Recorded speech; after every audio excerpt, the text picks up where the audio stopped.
Buđenje zarobljene države. Narod je izrekao svoju presudu. Dokumentovana istina više se ne može sakriti iza režimskih naslova i plaćenih analiza.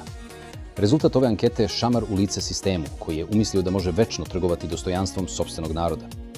Činjenica da preko 90% ljudi jasno prepoznaje vrh države kao organizovanu grupu koja je kidnapovala sopstvenu zemlju, govori o tome da je strah nestao, a zamenila ga je kristalno jasna svest. Zašto je ovo pobjeda naroda? Pobjeda nad manipulacijom. Uprkos apsolutnoj kontroli medija, narod vidi kroz maglu lažnih obećanja i istorijskih uspeha. Hrabrost u iskrenosti. Svaki glas je čin građanske hrabrosti u društvu gde se kritika često kažnjava, a poslušnost nagrađuje. Kraj tišine. Narod više ne šapuće po ćoškovima. Sada jasno i glasno dijagnostikuje bolest koja razjeda naše društvo. Sistemski kriminal prerušen u državnu upravu. Svaka čast narodu koji odbija da bude saučesnik u sopstvenom propadanju.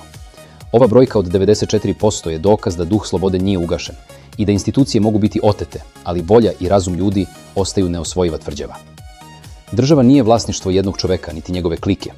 Ona pripada onima koji u njoj žive, rade i koji se ne plaše da kažu istinu.